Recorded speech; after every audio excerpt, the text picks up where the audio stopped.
أعوذ بالله من الشيطان الرجيم. بسم الله الرحمن الرحيم. ما ننسخ من آية أو ننسها نأت بخير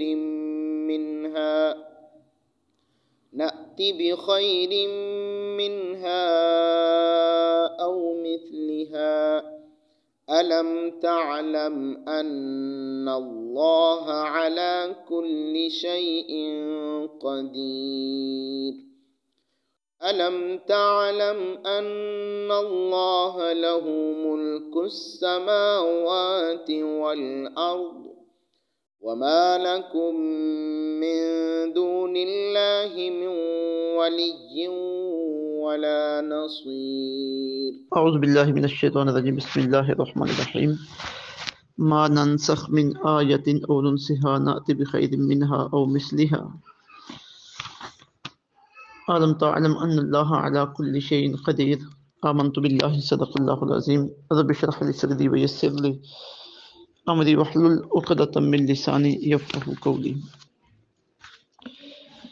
یہودی جو دین اسلام کی مخالفت میں پیش تھے اور سادہ لوگ مسلمانوں کو دین سے متزلزل کرنے اور ان کے ذہنوں میں شکوک و شبہات پیدا کرنے کے لیے وہ مختلف حربے استعمال کرتے تھے.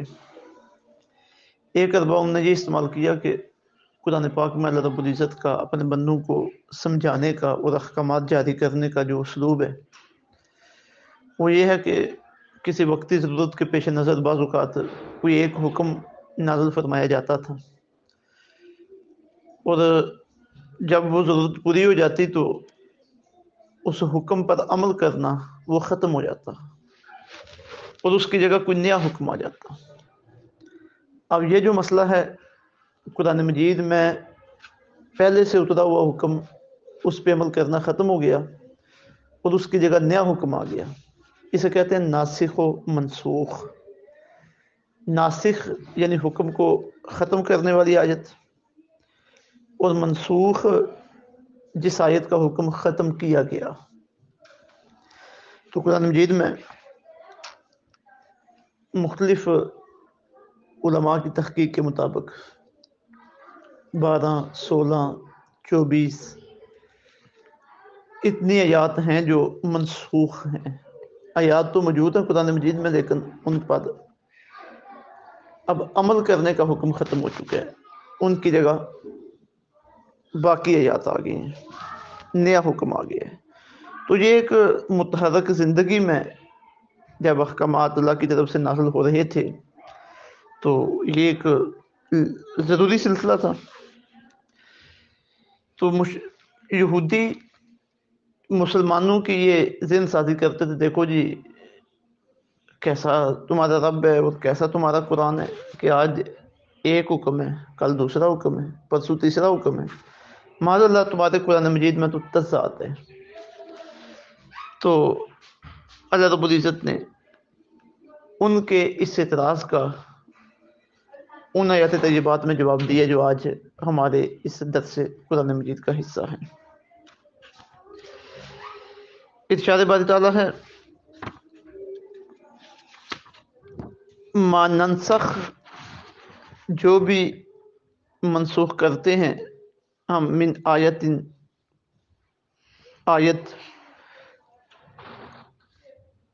او ننسها, یا ہم کسی آیت کو فراموش کر دیتے ہیں, ان تمہارے ذہنوں سے ختم کر دیتے ہیں, جسے ناتی ہم لے آتے ہیں بخیر منہا, اس سے بہتر آیت کو, او مثلہا یا اسی طرح کی کسی آیت کو.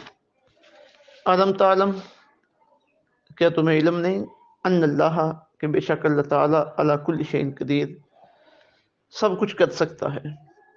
علم تعلم, کیا تم نہیں جانتے, ان اللہ کہ بے شک اللہ تعالیٰ لہ ملک السماوات والارض, اسی کے لیے آسمانوں اور زمینوں کی بادشاہی ہے. وما لکم من دون اللہ, اور اللہ کے سوا نہیں ہے تمہارا من ولی, کوئی دوست والا نصیر, اور نہ کوئی مددگار. اب ناسخ و منسوخ کے بارے میں تو تو میں نے کوشش کی ہے کہ آسان انداز میں بات آپ کو بتا دی جائے۔ اب رہ گیا معاملہ کہ ناسخ و منسوخ میں یہ حکمت کیا ہے کہ حکم آیا ہے اور پھر اسے ختم کر دیا گیا اور اس کی جگہ دوسرا حکم آ گیا۔ تو ہوتا یہ ہے کہ وقت گزرنے کے ساتھ ساتھ اس کے تقاضے بھی بدلتے ہیں، اور بطور خاص جب قرآن مجید اتر رہا تھا تو بالکل جو ہے نا وہ قرآن مجید کو قبول کرنے کے اعتبار سے نئے لوگوں کے ذہن تھے، اور اس وقت جو احکامات اتارے گئے وہ ان کی ذہنی کیفیت کے مطابق آسان اتارے گئے کہ عمل کرنے کی طرف آمادہ ہو جائیں۔ پھر جو ان کے ذہن پختہ ہوتے گئے تو ان احکامات کو ختم کیا گیا، اور جو اصل منشا تھا اللہ رب العزت کا، جو حکم اللہ تعالیٰ اپنے بندوں سے منوانا چاہتا تھا، پھر وہ آ گیا۔ اب وہ حکم چونکہ تو اس وقت کی انسانی طبیعتوں کے اعتبار سے سخت تھا، اگر پہلی مرتبہ اتنا سخت حکم آ جاتا تو ماننا مشکل ہو جانا تھا۔ تو اللہ تعالیٰ نے اپنی حکمت کے ذریعے پہلے آسان حکم نازل فرمایا۔ مثلا اس کی ایک مثال لے لیتے ہیں، شراب ہے، تو اب شراب کی کیفیت عرب میں یہ تھی کہ یہ ان کی زندگی کا حصہ تھی، پانی کی طرح وہ اسے پیتے تھے۔ اب اس چیز کو ایک ہی حکم کے ذریعے حرام کر دینا یہ حکمت خداوندی اور انسانوں کے لیے جو تربیتی نفسیات ہیں ان کے خلاف تھا۔ تو اللہ تعالیٰ نے یا قلم اسے مسترد نہیں فرمایا، بلکہ قرآن مجید میں 3 طرح کیے جاتے تھے یہ باتیں شراب کے حوالے سے۔ پہلی جو آیت ہے وہ کیا تھی؟ یسألونک عن الخمر والمیسر قل فیہما اسم کبیر ومنافع للناس واسمہما اکبر من نفعہما۔ یہ آپ سے شراب اور جوے کے بارے میں پوچھتے ہیں، فرمائیے کہ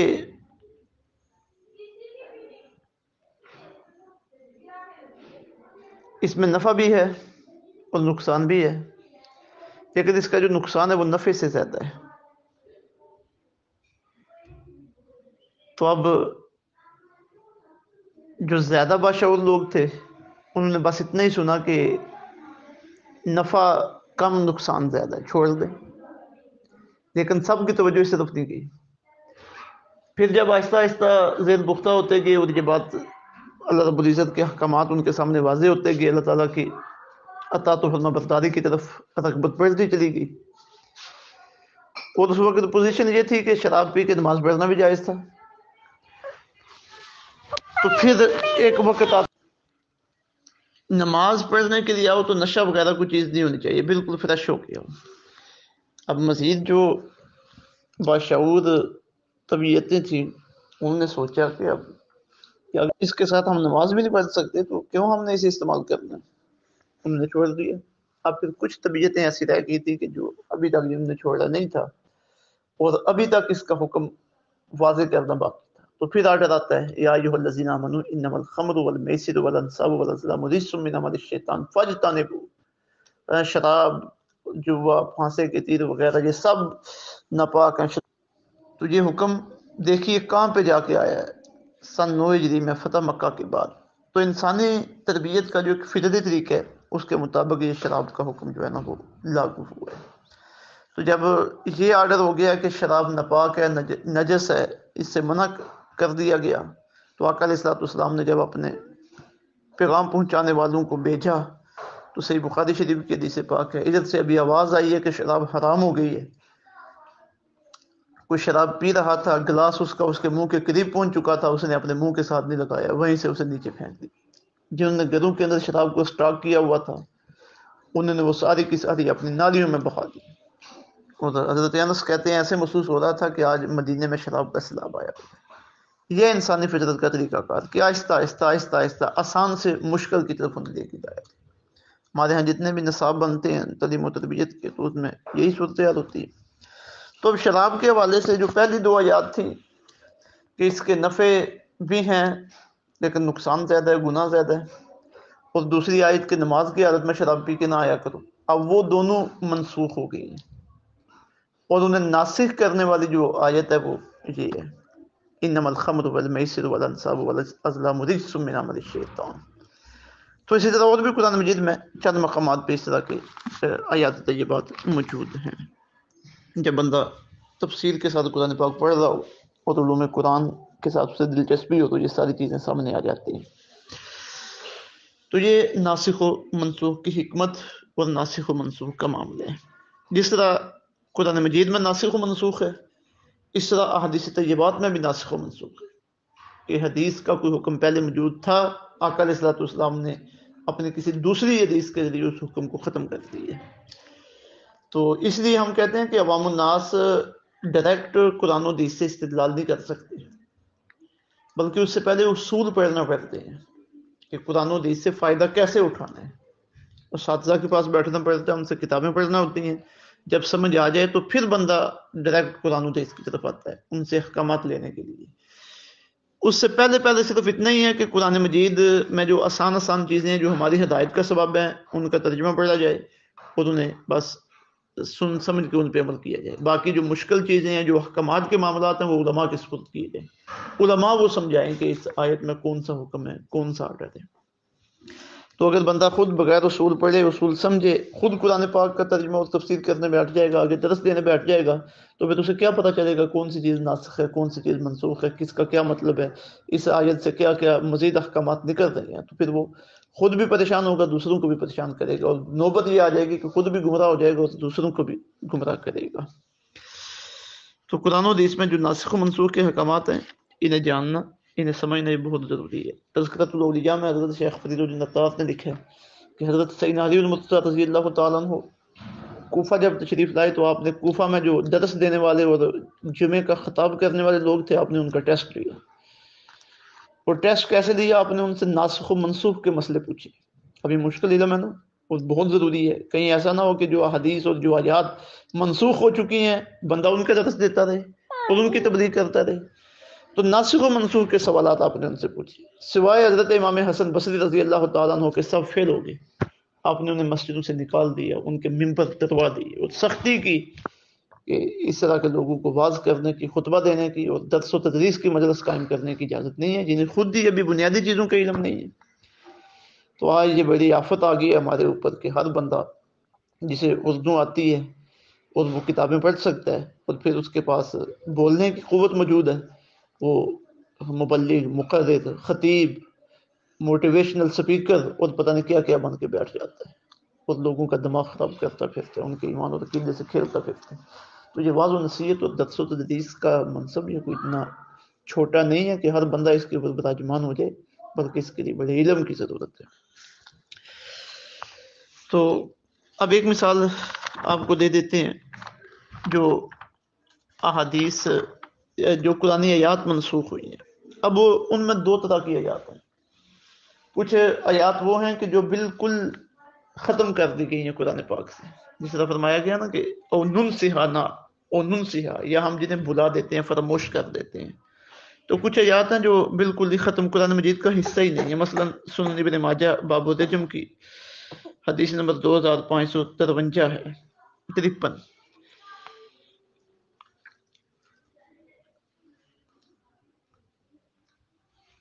اب وہ ایک آیت ہے کہ اس کا حکم تو باقی ہے لیکن آیت وہ ختم کر دی گئی ہے، قرآن پاک کا وہ حصہ نہیں ہے.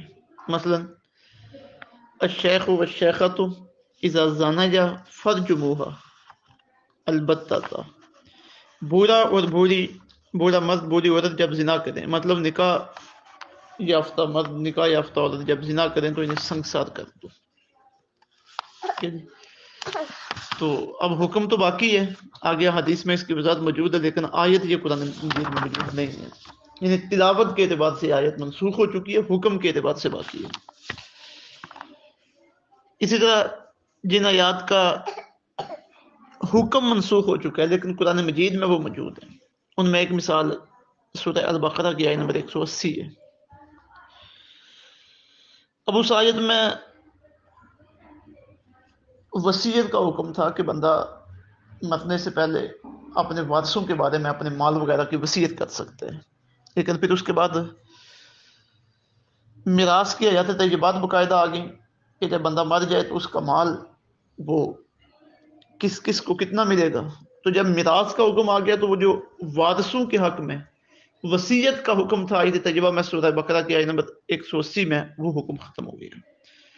اور آقا علیہ الصلوۃ والسلام نے بھی ارشاد فرما دیا لا وصیۃ لوارث، کسی وارث کے لیے وصیت کرنا جائز نہیں ہے۔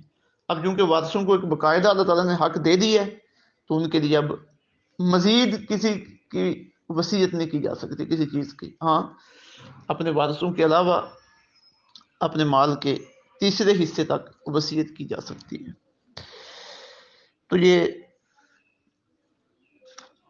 منسوخ کا حکم کی مثال ہے کہ تلاوت کے اعتبار سے منسوخ ہو چکی آیت، حکم موجود ہے، اور تلاوت موجود ہے لیکن حکم منسوخ ہو چکا ہے۔ یہ دو مثالیں میں نے پیش کر دی ہیں۔ قرآن مجید کا جو نسخ ہے وہ قرآن مجید سے جو ہوتا ہے یا احادیث متواترہ، احادیث متواترہ ایسی حدیث کہ جسے روایت کرنے والے بے شمار ہوں، بے شمار جسے روایت کرنے والے ہوں اور ان کا جھوٹ پر اتفاق محال ہو، ناممکن ہو، تو ان حدیث سے بھی قرآن پاک کسی آیت کا حکم منسوخ ہو جاتا ہے۔ واضح ہو جاتا ہے نا کہ آقا علیہ الصلوۃ والسلام نے یہ فرما دیا تھا کہ اس آیت کا یہ مطلب نہیں ہے یا اس پہ عمل جائز نہیں ہے وغیرہ وغیرہ۔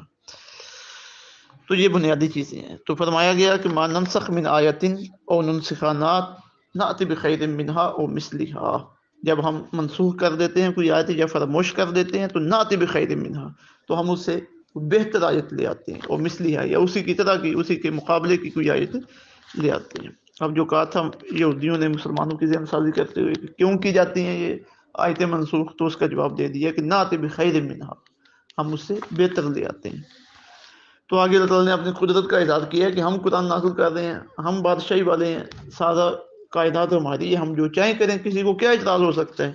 تو فرمایا الم تعلم ان اللہ علی کل شیء قدیر، کیا تمہیں علم نہیں ہے کہ اللہ سب کچھ کر سکتا ہے؟ الم تعلم ان اللہ لہ ملک السماوات والارض، کیا تم نہیں جانتے کہ اللہ ہی کے لیے ہے بادشاہی آسمانوں و زمین کی، وما لکم من دون اللہ من ولی ولا نصیر، اور اللہ تعالیٰ کے علاوہ تمہارا کوئی دوست اور کوئی تمہارا مددگار نہیں ہے۔